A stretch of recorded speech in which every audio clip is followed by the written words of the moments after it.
2015 was an historic year. Global leaders took the decision to agree to sustainable development goals, and indeed they took the decision to agree to a climate strategy, the climate agreement at COP21 in Paris. Together, these decisions, if our political leaders are serious, will allow us to chart a course to a world where zero poverty, zero carbon is possible. For the trade unions, climate devastation is already with us. We say there are no jobs on a dead planet.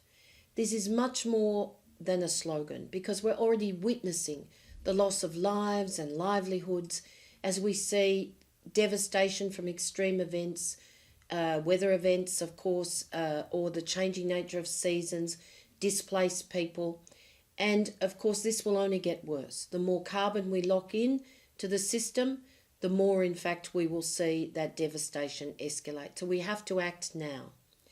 But the climate agreement was a testimony to the strength of lobbying from both trade unionists around the world and indeed our civil society allies, because it actually commits to both human rights and to a just transition.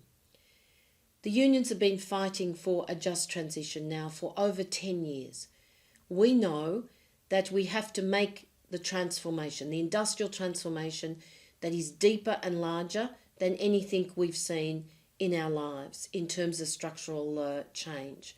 But we also demand respect for the workers in the fossil fuel industries or the workers in industries where the future will change the nature of that work.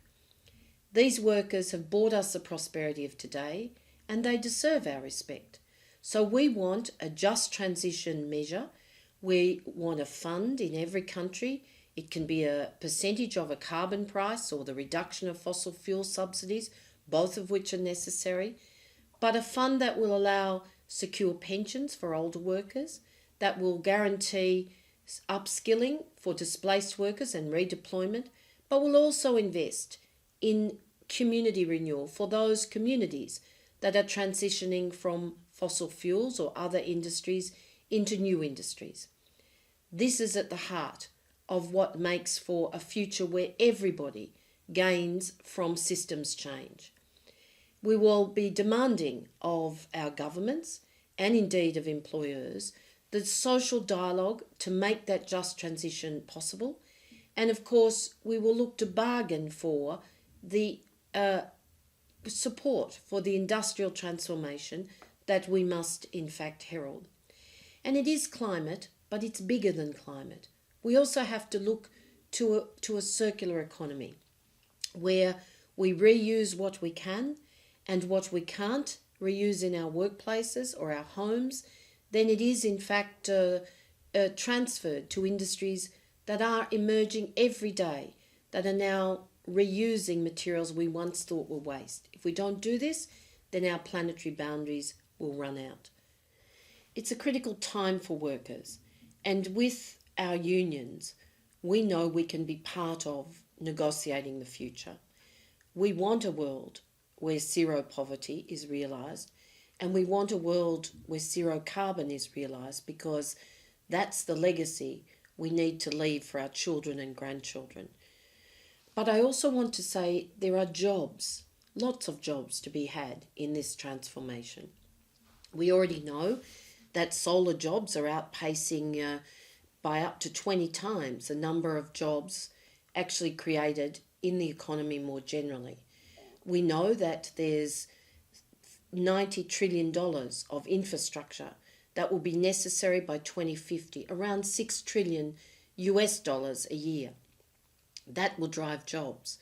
We know that as we see our societies change, we need to invest also in the care economy, in jobs in rebuilding, in resilience, in rescue, serious emergency services jobs.